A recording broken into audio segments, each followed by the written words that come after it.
Okay.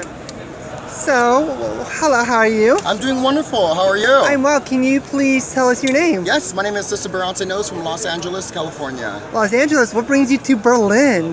We are actually here celebrating the 25-year anniversary of the Berlin Sisters of Perpetual Indulgence. It is our Conclave. Conclave is an event that we have once a year when all the sisters from around the world come together and celebrate each other, celebrate the other city, the hosting city, and learn about what all the sisters are doing in their respected lands and what we can do next.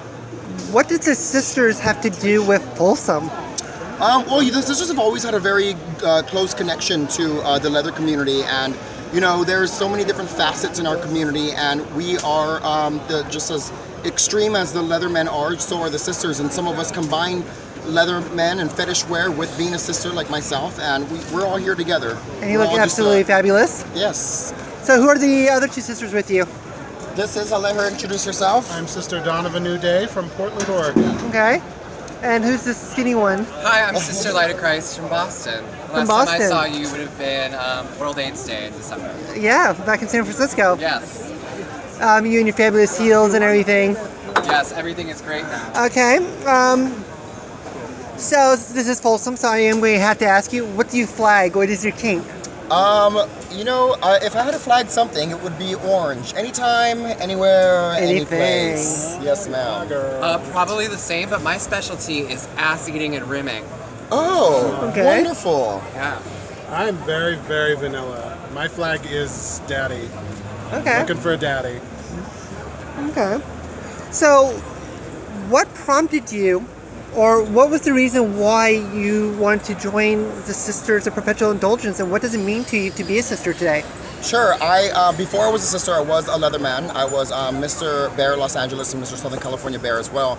And the thing that I loved about being a leather title holder was it's fun. You get to go out and do fun events like this and whatnot. But what it really comes down to is the work that you do for the community. And what attracted me to the sisters is the work that they were doing for the community. So towards the end of my leather title years, I was looking for what I was going to do next so I could continue the work in the community. And it was suggested that I become a Sister of Perpetual Indulgence.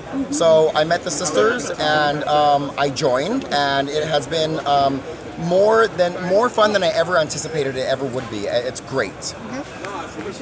So I joined the Sisters of Perpetual. Let me start that over.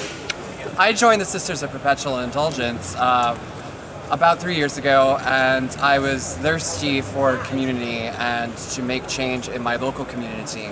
And I never looked back as soon as I started. And as Bearonce said, it's a great way to engage with local charities and local events, and it brings us to a global platform. And I am so thankful to be able to touch so many people and to have so many people touch me.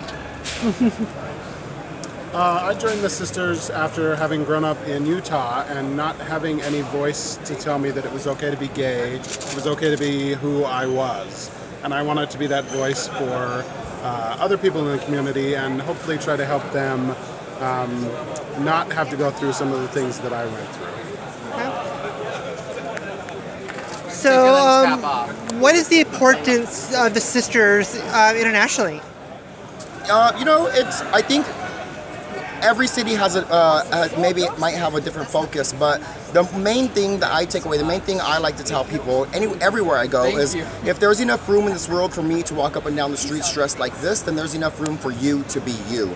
So the one thing that all the sisters share around the world is we all have the same mission, and that is to expiate stigmatic guilt and promulgate universal joy. So we just want to tell people, go ahead and be you, whatever it may be. You just go ahead and be you.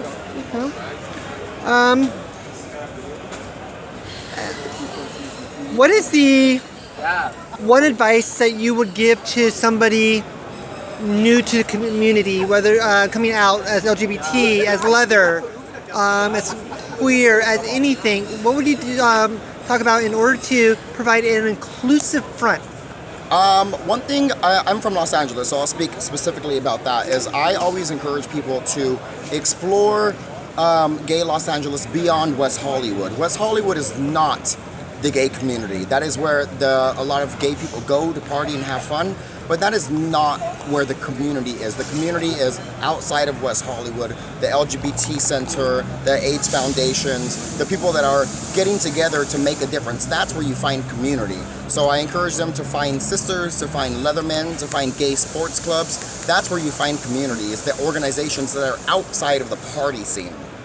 You've mentioned, and this question is for both of you, you've mentioned working with the HIV community and everything. How does that work as a sister and a lesbian person and that life cycle? That's actually where I first met you. Sure. How has that not only benefited the work that yourself, but how does the work that you do work on benefiting the community as a whole?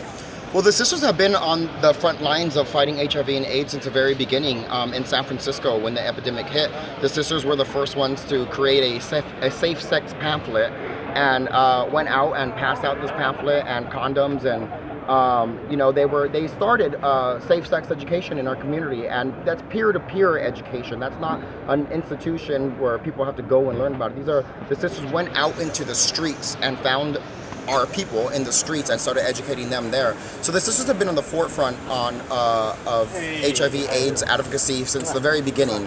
And it continues now. Sisters in every city fight HIV/AIDS. Here in Berlin, we had the wonderful opportunity to go visit the Berlin AIDS Foundation. We got a tour there and had a workshop there and got to learn about what they're doing to fight HIV and AIDS here. And the wonderful thing is that their methods of fighting HIV and AIDS are kind of in line with what we're doing in the U.S. They don't have PrEP here yet, but they're on their way to get PrEP approved, and when they do, it'll be a wonderful thing. They could join the sexual revolution. Go get PrEP? What is PrEP?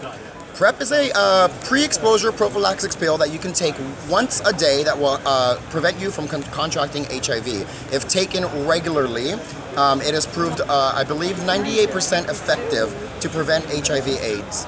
Okay. We had one of our rubber men from France talking about yesterday at the conference that we had, the conference, about the effects of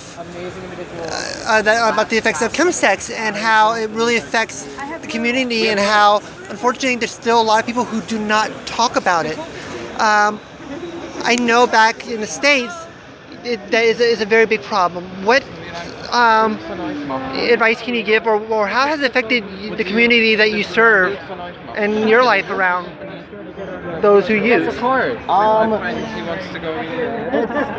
I don't know really. I have never been a part of that side of the community, but harm reduction is like the best way. And I know, for example, the Los Angeles Gay and Lesbian Center, they have risk reduction programs where people can go in and reduce their risk. We know that asking people to go completely sober is not always a realistic thing. So we help people with risk reduction, like doing needle exchange programs and stuff like that, where we understand they may still use, but we can help them reduce their risk and do it in a safer way.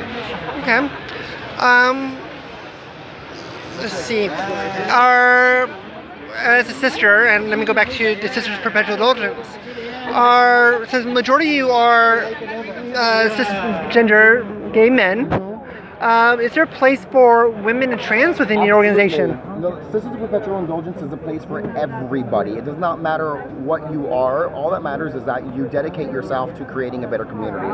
So in Los Angeles, for example, we have mostly cisgendered male members, but we also have cisgendered straight females. We have cisgendered lesbian females. We have transgendered people as well. It's a place for everybody. It doesn't matter what you are underneath.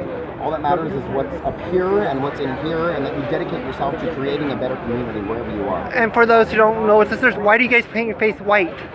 There's a lot of different traditions behind it, but for me, it is the anonymity about it.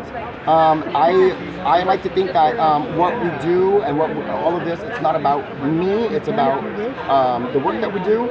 So when I paint my face white, I erase my civic self. And I become a different character. And when you do this, you're more approachable. And people want to take pictures with you. And people want to talk to you. And once you get their attention, then you're able to talk about what's really important in the community, what's happening. And you don't think that you could do that as yourself? No, I don't actually. I was again. I was attracted to this because I was a leather title holder and I was doing the work in the community already. And when I became a sister and I put on this face, my voice became so much louder. My audience became so much larger. It's a completely different thing. You can still make an impact in the community without getting dressed up like a clown nun. But you have a bigger impact like this, especially because the sisters have been around for 37 years. They are a very well respected, very well known organization. I just traveled from Los Angeles to Germany, and people greet me in the streets and say, "Hello, sister." They know who we are. It's a huge impact on the community. And you've been here now for Conclave, as you said. It's a week long.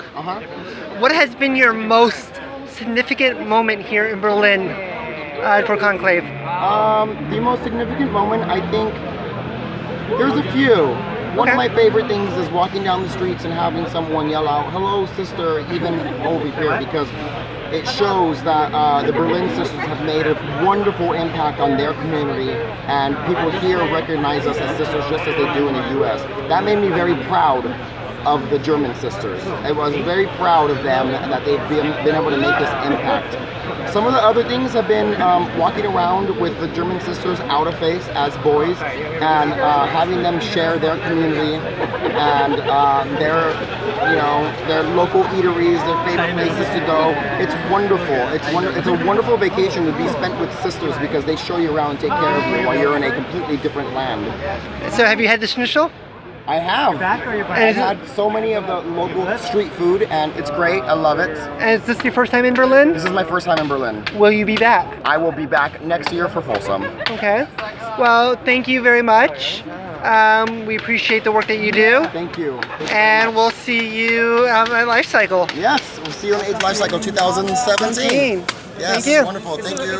Mwah.